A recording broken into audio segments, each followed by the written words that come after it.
Chuck DeVore is a retired Army intelligence officer.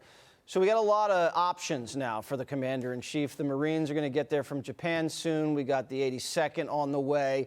What does that do with the Strait now?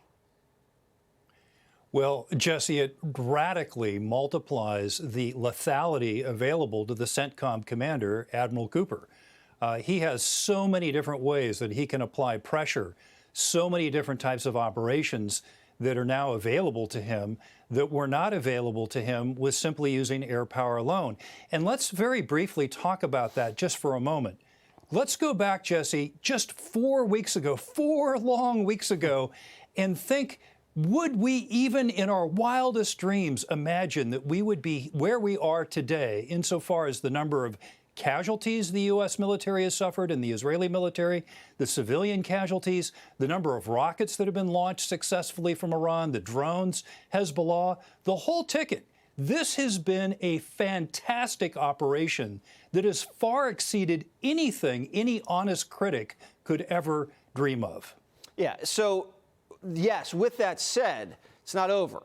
And so it appears to be we're dual tracking it. You got negotiations going on through Pakistan with this speaker who has gotten immunity now for 4 more days.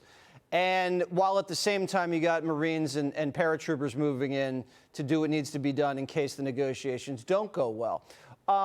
What kind of prize do you think, Chuck, the Iranians offered the president to I don't know, get him in a better mood for negotiations? Well, the only thing I can think of that's readily available is some of the Iranian oil tankers that are filled with crude, many of which were sanctioned and, of course, being bought up for pennies on the dollar by China. Perhaps perhaps the Iranians offered some large super tankers filled with oil. Okay, so that's definitely on the table. We have no idea what that is. We do know Trump likes gifts. The fact now that the British Navy is going to take the lead on this international naval convoy, what does that say about the timing of this mission and how it's coming together?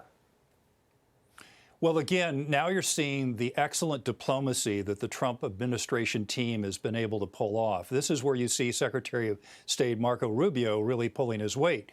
So you've got the U.S. and our Israeli allies continuing to pummel Iran. You've got the temperature being increased with the arrival of the 31st Marine Expeditionary Unit and the 82nd Airborne. And by pulling in an international coalition to keep an international waterway open, what we're doing is essentially daring the Iranians to try to disrupt this multinational crew that's trying to keep a very important waterway open for the whole world. And so I think it's, again, a diplomatic masterstroke. It allows America and Israel to continue on mission and gives a very important freedom of navigation mission to our friends and allies. Yeah, give them a little exercise. The regime has not collapsed, although the Guard has missed 2 paychecks and they're all underground and can't use cell phones, so who knows what's really going on. But the fact we haven't seen the new Supreme Leader, and I mean, do you see this regime collapsing? Where do you see this thing going there? Well, I mean, first of all, you do have de facto regime change, right? The people who were in power 4 weeks ago are no longer in power. So that is a fact.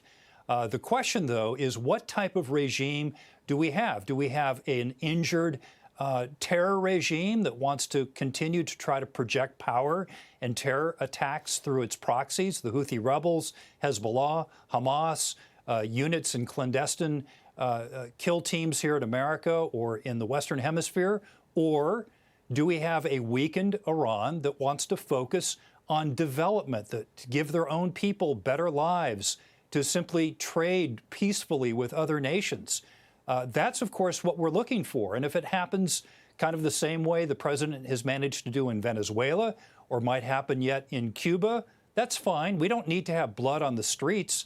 What we need to have is a nation that acts responsibly and doesn't think it can usher in the end of the world through some apocalyptic actions that bring in the hidden 12th Imam. Right.